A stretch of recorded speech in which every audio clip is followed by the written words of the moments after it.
Everyone, thank you for starting to join us for this round table on contactless surveys with the Massachusetts Convention Center Authority, along with Care Experience and QuestionPro. We will get started soon. We'll give a few more minutes for people to pull up, and then we'll jump into the agenda for today. This is going to be a fun roundtable discussion, so we're excited, and we will have plenty of time for question and answers. I will mention this again shortly, but please use that Q&A button down at the bottom to post any questions that you have during this. It's right there at the bottom of your Zoom. Click that and go ahead and type your questions away. And if you're joining us now, let us know where you're joining us from. We'll get started shortly.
Looks like we got California in the house. Okay, we got the Bronx, New York, Austin, Texas.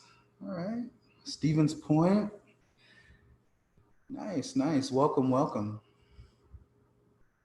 Oh, Natalino's here. Okay.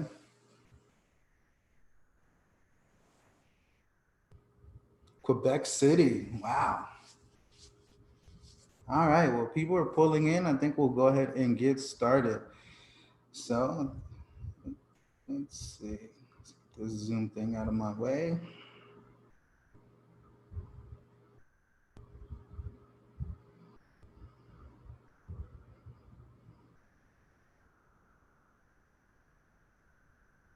All right.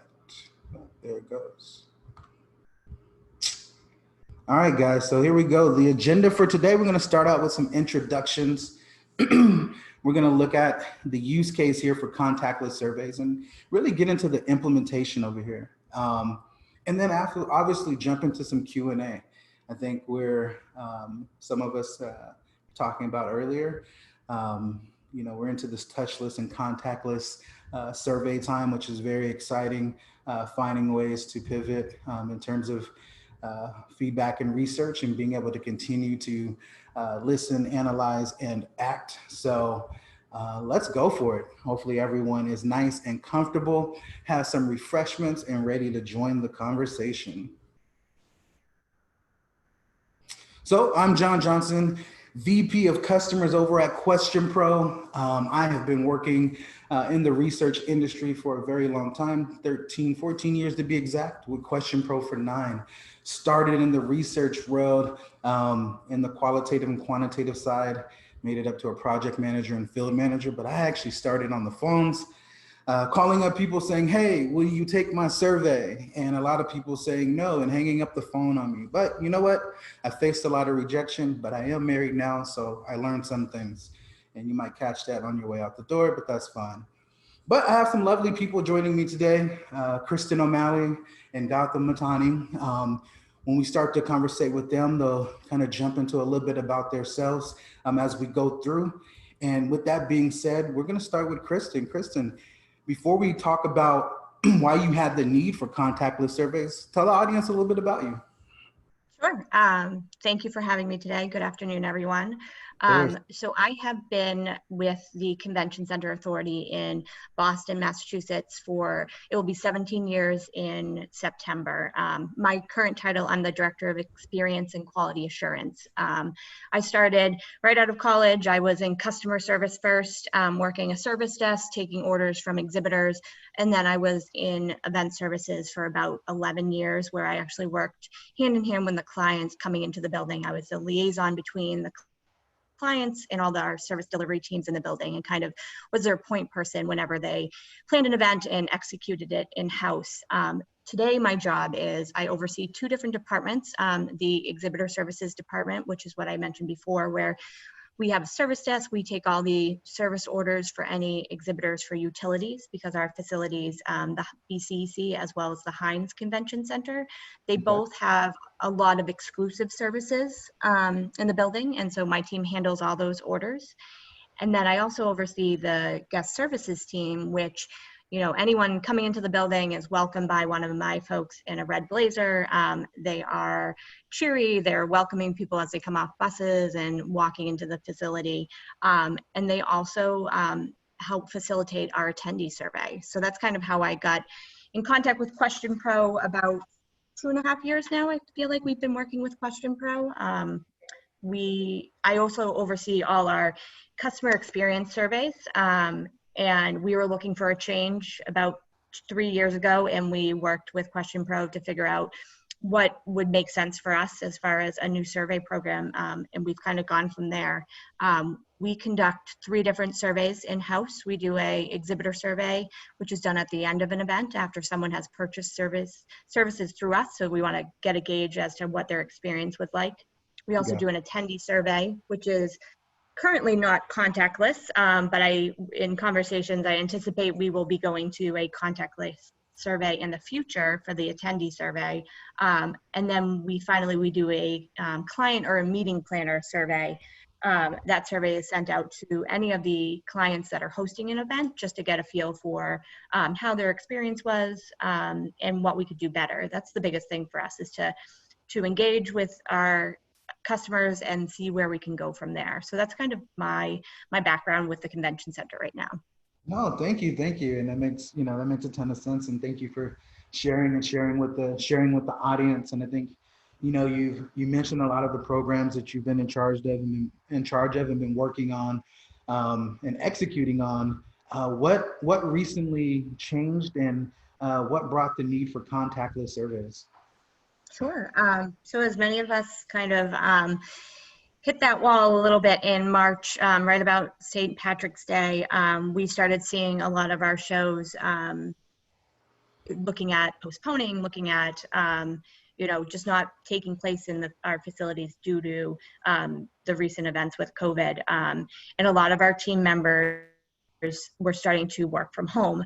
At first, we didn't have exclusive remote working.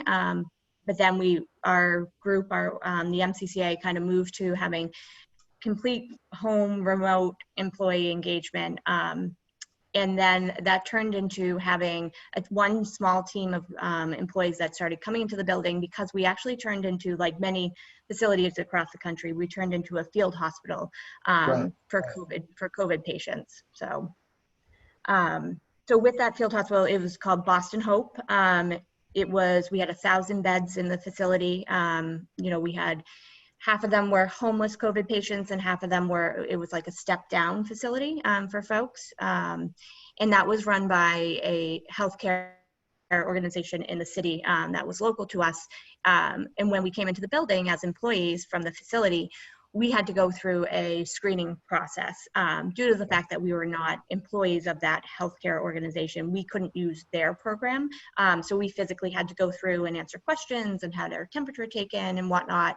And that kind of started our wheels turning as far as what would we do with our employees when we started coming back, because we have so many vendors and partners that come into our facility, and how do we not only screen properly, but do it in an efficient and contactless process? How do we make that as easy as possible and make people feel comfortable?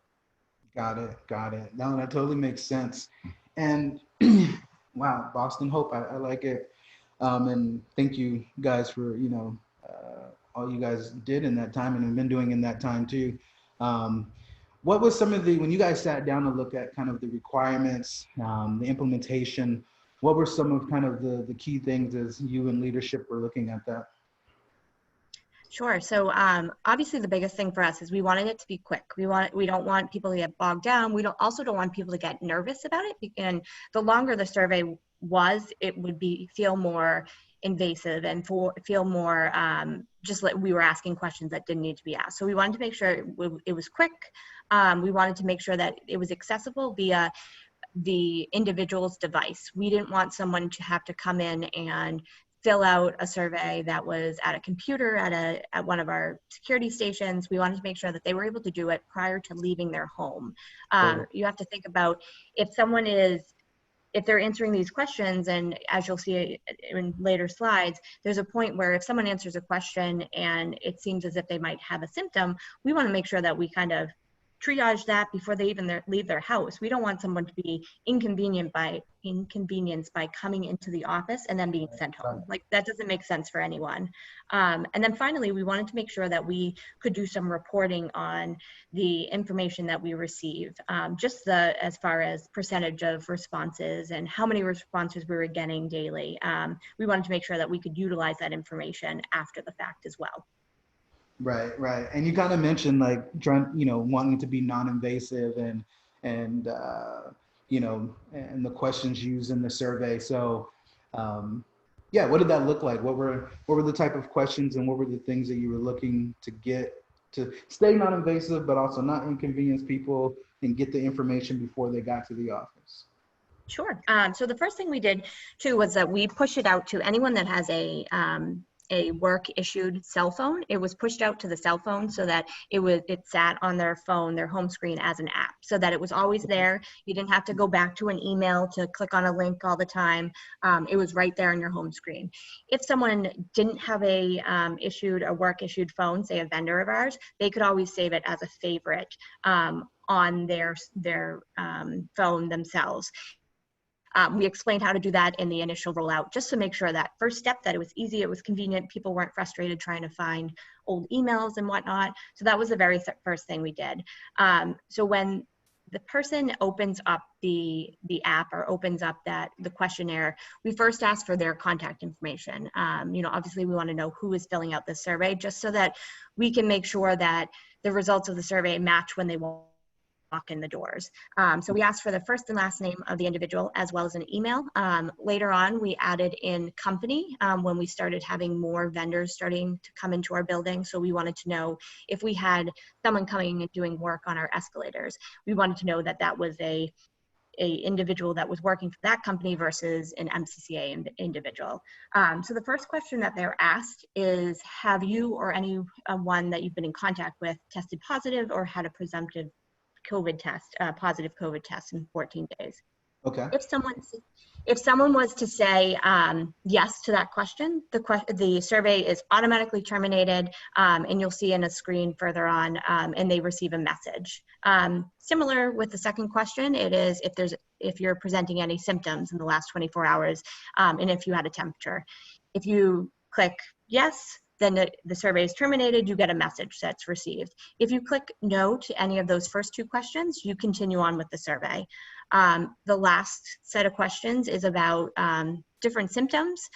You can click any or all of the symptoms, but you can't click no symptoms as well as clicking a symptom. So we made sure that the survey was very efficient. It was well thought out so that, again, people aren't getting frustrated with any glitches within the survey.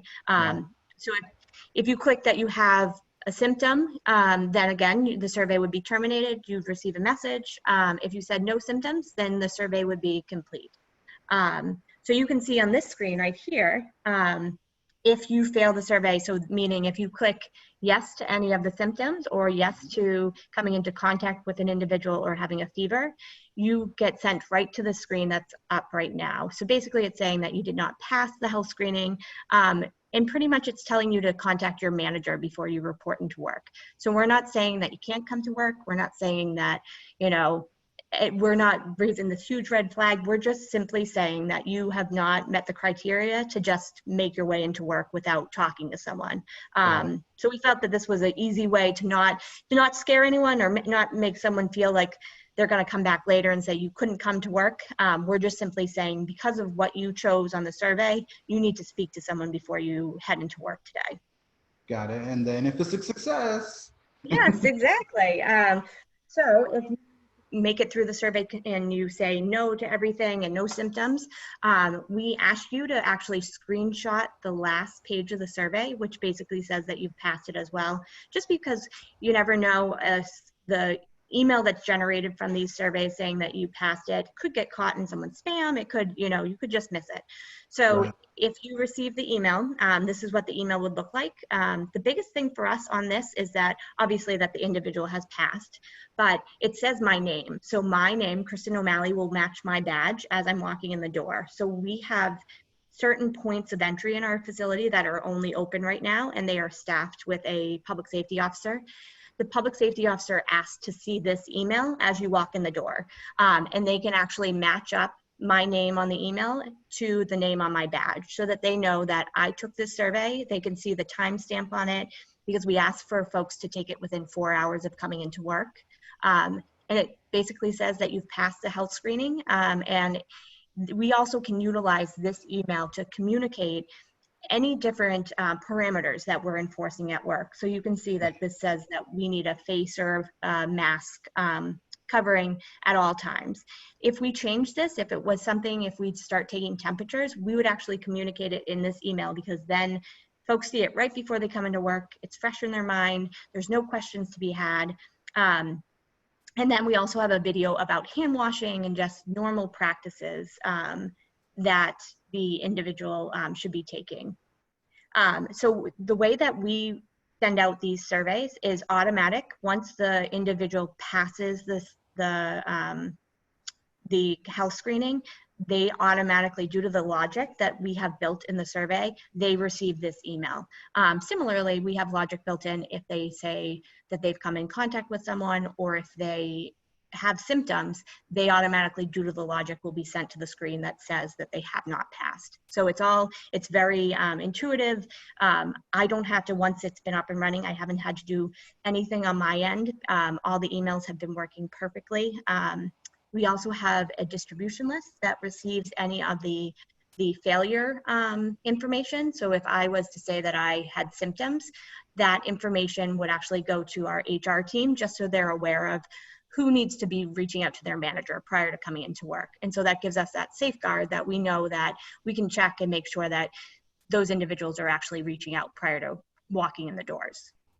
Got it. Got it. Oh my God. I mean, you dropped so many gems there, and I love the fact that also you just every step of it's been thought out, but also even down to, the success email, you're even using that as an opportunity to, share information and give information, just like the reminder with the face mask, etc. So that's pretty awesome. And I think today so far, you guys have like 2,000 responses, or probably more since we started this, right? Yeah, I think we're up to 2,500 right now, because we do have a good amount more staff that are coming into the building. Like I mentioned, we have some construction work going on now that we have that approval from the Commonwealth. So yeah, we're over 2,500 at this point this week, which is wonderful. And I definitely want to get, Gautam into the conversation sooner, but before I get him into the conversation, you did mention that, reporting was a big piece. And so what are you guys doing with the data, or how are you reporting on the data? How's it being rolled up? Any insights there? Sure. So as I mentioned, we are the survey automatically generates any failure emails to go to our HR, so they have that availability to see that information. But weekly, I have surveys or reports that I'm sending out to my senior staff team. The big thing that we want to make sure that we're doing is that we are matching up how many people are coming into the building to how many surveys are being completed. So I have reports as far as just raw data that's being run. So I know how many people took the survey this week compared to overall. We can also see how many failures compared to success surveys we see. And it's just a good way for us to gauge the the involvement from our employees coming into the building, as well as the fact that we can see that this is really working. Those surveys show that on average, it takes us a minute to complete the survey, which is, I find that's wonderful. It's a wonderful time frame. It's quick, but it has been consistently a minute, which is wonderful too. So it's not, people aren't fumbling around with the survey. They're really able to use it in an efficient manner. And I think those reports really show that too. Got it. That's awesome. And I think it's good that, it also helps that you guys are on a platform that obviously is, web accessible. We're already HIPAA compliant and GDPR compliant, and kind of all the regulatories and regulations that are out there to make sure you have a stable platform to run and capture this data, as well. So it's been exciting, partnering with you guys on this. But for me and coming through the research side and the customer side, it's always rewarding to be able to have an opportunity, objective, or a problem, and have a solution for it. Gautam, are you still there with us? Hey, buddy. Yeah, I'm here. How's it going? It's going well. It's going well. Thank you. Well, Gautam, I wanted to give you an opportunity to introduce yourself. I know you have some slides and some stuff to share with us as well. So I'm going to stop my sharing and let you start going, share yours and start going into telling us a little bit about yourself. Perfect. I appreciate it. Let me bring this up. Oh, that's you. You're getting it up there pretty quick. I thought I was going to have to do some awkward singing, and I'm not very good at that. So to fill the time. So, hey. If there's some time left at the end. Okay, perfect. Yeah. Listen, guys, I really genuinely appreciate it. Kristen, that was a fantastic insight into what you've been doing. My name is Gautam Mahtani. I have been in the real-time data collection, customer and patient experience space for almost 20 years. Basically, what I've learned is that what this is about, when you want to collect real-time data for something really important, it's essentially about three things. It's about proactively finding ways to listen to the other party. It's about taking the time, sort of the analytics, and to understand what they've said. And then it's about taking the corrective action based on the data. It sounds simple. Sometimes it has some complexities in actual practice. I will give you an example. I suffer from bad allergies, and so my throat and my sinuses can get problematic. And I find when that happens, if I sip on a little bit of warm water, that sort of helps get everything moving. And I was on a flight. It really wouldn't be right for me to name the airline, American. And I was suffering, and the flight attendant came through and said, "Sir, what can I get you?" And I said, "May I have some warm water?" She said, "Sir, I have hot and I have cold." Clearly not realizing that she had just named the two very ingredients for what it was that I needed. Now, why am I sharing this with you? It's because that day, what was important to me, my priorities fell in a different place than that flight attendant's priorities. So when initiatives like this or the experience or anything sort of stumble, it's rarely because teams are lazy or defiant or unintelligent. They're usually busy. So the trick is to execute these things, as Kristen has highlighted, in a way that is efficient for people that already have 150 things on their plate. So with that, I'm going to look at it through two lenses. I'm going to look at it, one, through what Kristen and QuestionPro have executed through an execution framework to say, these are what we deem to be some things to consider when executing something like this. And then I'm going to dive deep and look at it through the lens of someone who's been in the survey or real-time data collection space, a little bit of a deeper dive. I'm going to aim to do all of that in about 6 minutes. I want to go through a framework real quick, which is, as I said, when you have initiatives that come up like this, like safety, team safety, vendor safety, and they come up and all the other things that we have going on are there. The trick is, how do you execute them with efficiency? So I want to walk through something that really changed the way we run our businesses and the way that we sort of work with organizations. And there's a book, if you have not read it, called The 4 Disciplines of Execution. I would highly urge everyone to pick it up, and I'll walk you through the framework real quick. It's been a game changer for us. So the idea is that there's rules in which you can execute an initiative. And the first is really around focus. right? So being able to say, I can't do this many things. What are the most important? In this case, it is the safety of the employees, of the vendors. That has become paramount to all organizations. So that clearly becomes the area to focus on. The second is to act on lead measures. And a lead measure is basically an action that we can take that is both predictive and influenceable. So if we do it, it's going to help us get towards that goal, and we have the ability to do it.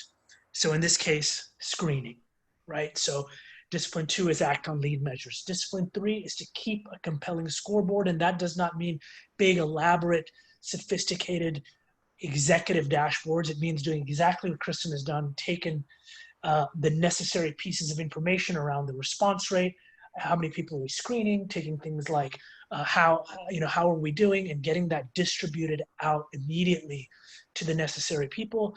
And discipline 4 is to create a cadence of accountability, and that is around having some sort of a discipline on a weekly basis where you're looking at that information and taking the corrective action. So, like most things, sounds very simple in practice. Yeah, you know what you're going to do. You take the actions, you track how you're doing, and you have some accountability. The reality is, initiatives, the vast majority, 70% fail to achieve the desired results. So there is something to this that makes it quite interesting. So that is sort of looking at it.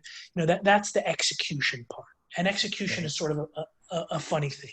I was in Jamaica with my wife, my friend Brian, and his wife Jennifer, and 4 of us were laying by a pool, and a guy got out of the water, and he had the washboard abs. He had the 6-pack, and my friend Brian said, "Look at that guy."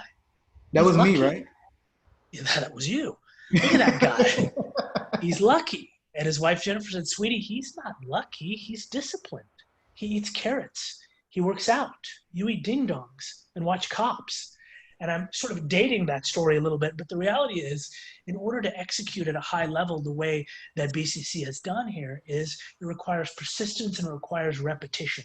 You don't get healthy eating that one carrot, and you won't be able to execute an initiative like this in one day. It takes refining and continuous work, and persistence is really the key there. So now with that, we have a checklist that we have sort of developed over the years on real-time feedback, and what are some of the key components if you want to create a sustainable initiative around collecting data.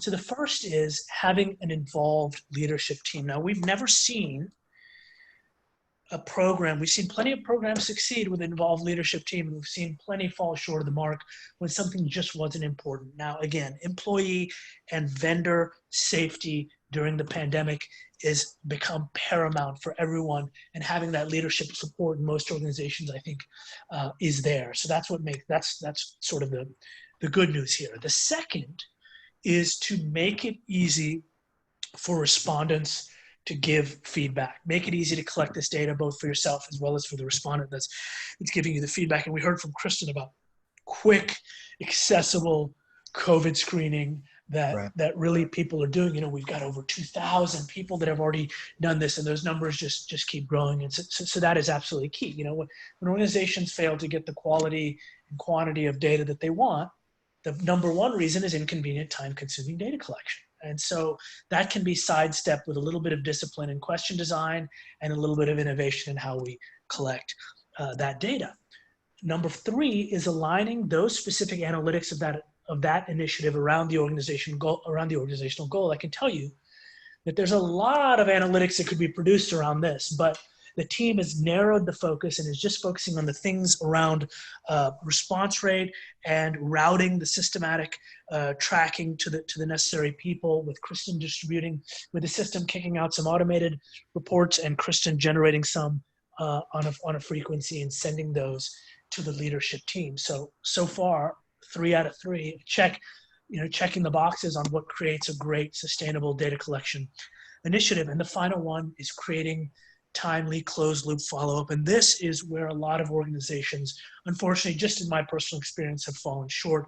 But we heard from Kristen about, the follow-up on symptomatic patients, the data getting routed to HR as well as to leaders, but also this follow-up around systematic patients, as well as the checking the past confirmations for all employees and vendors that have come in. And that's really the key, because we can collect that feedback or that data, we can report on it till we're blue, but if we're not taking that action, then it's really a nothing there. Right. It's just a meaningless initiative. And so with that, I will close by just telling you that this is really about persistence. I have a 16-year-old son. When he was about 10, I picked him up for basketball practice, and we were late getting home from dinner, and we had to pick up something from Target, and we went in and we grabbed what we needed, and we were checking out, and an ice cream vendor guy had sort of set up there, and he said, Daddy, can I have some ice cream? And I said, no.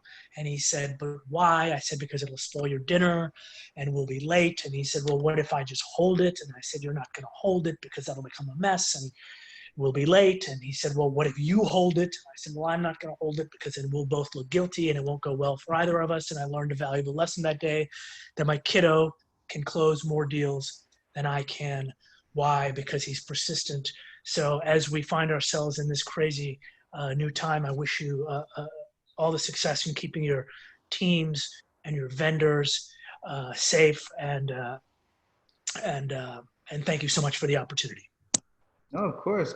That was great. I mean, I think, wow. I mean, thank you, Gautam. You really took, we looked kind of the use case and the implementation and the need and all of that, and we kind of unpacked it. But then, you wrapped it back up into a nice, good box with a ribbon on it for us to look at it, kind of from a starting business approach, and making sure that you're kind of systematic about it and knocking down all the things to run a successful program. So appreciate you sharing that story. And yeah, I think I could hold a lot of ice cream in my mouth. I don't know. I think I could beat you out.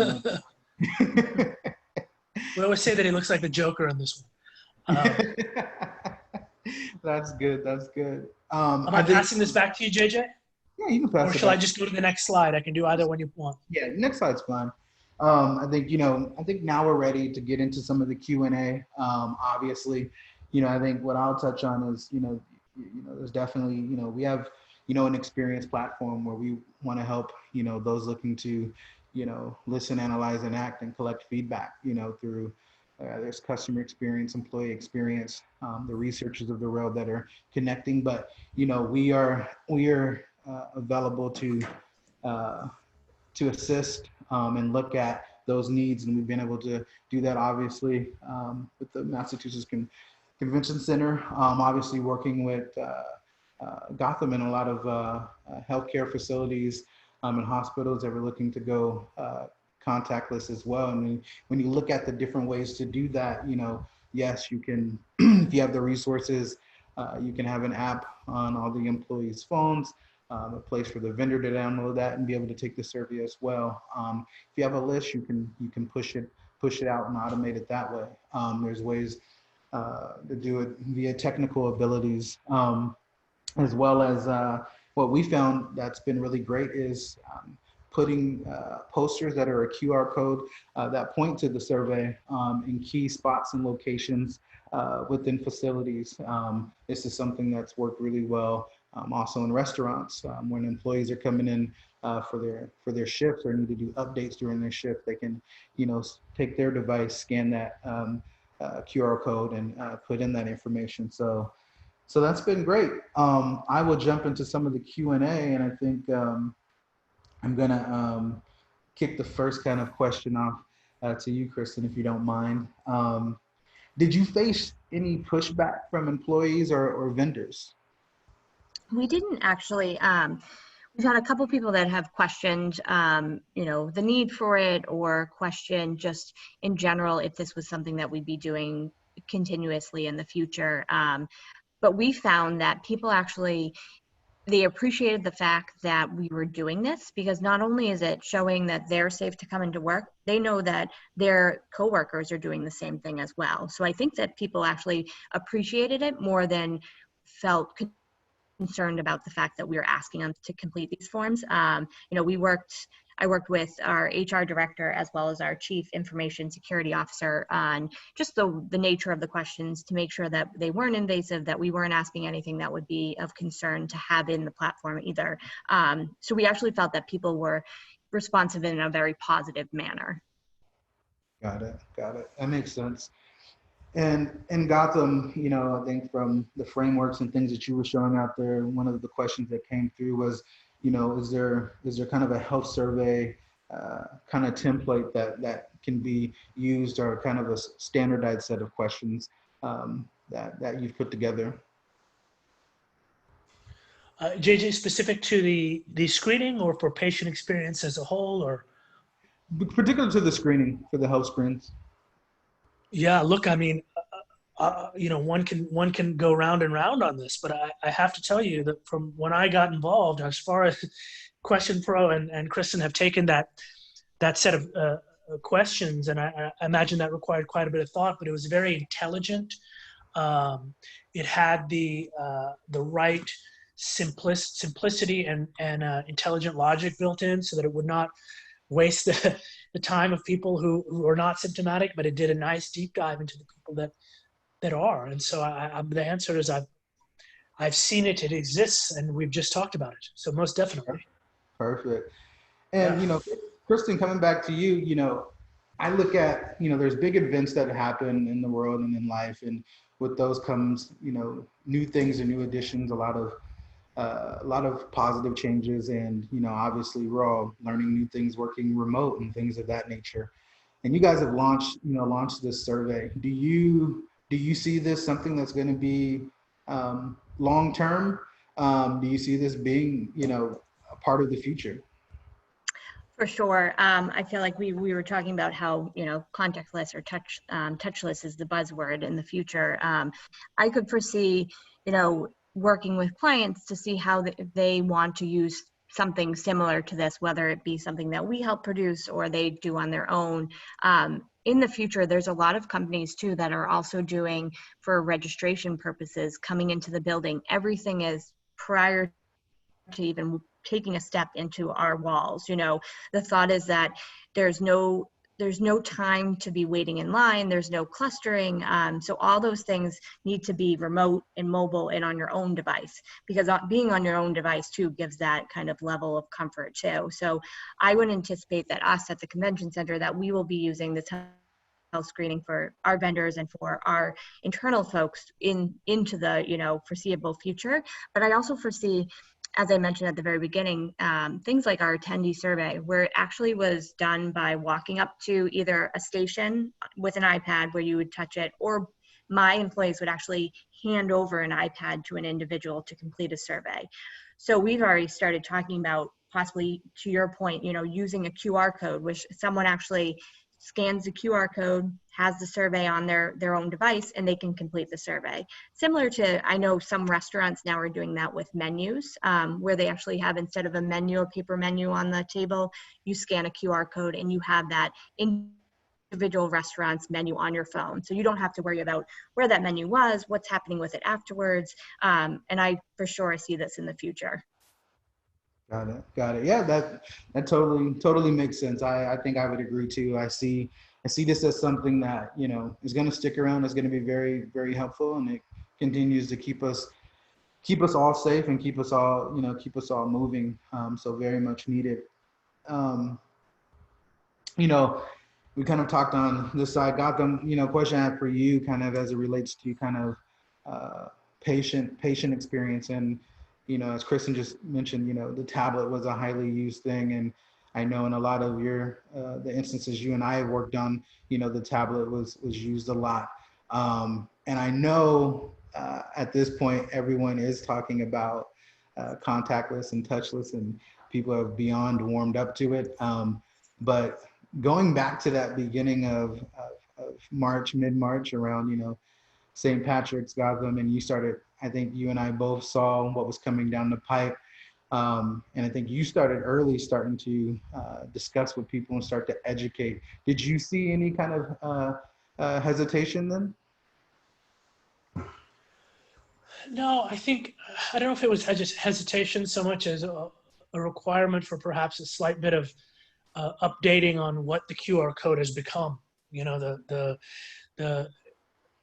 QR code as one example of touchless. You know, every data collection mechanism, JJ, has pros and cons. So, you know, Yes. some just have a connotation. A QR code used to be something where if you didn't have an app, the QR reader app on your phone, then you were going nowhere with it. Nowadays, both Apple and Samsung have converted it where it reads right off the camera.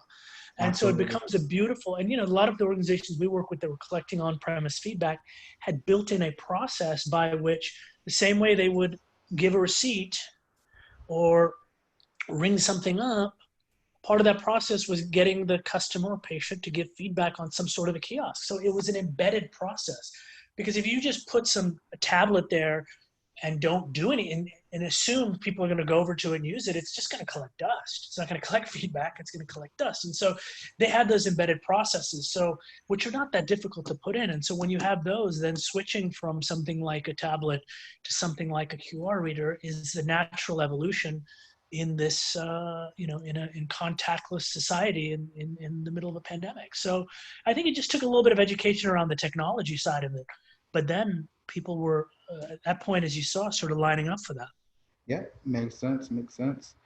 Well, I tell you what, I think there's a few more questions there, but we'll probably answer those offline. I want to thank everyone first and foremost who joined us today.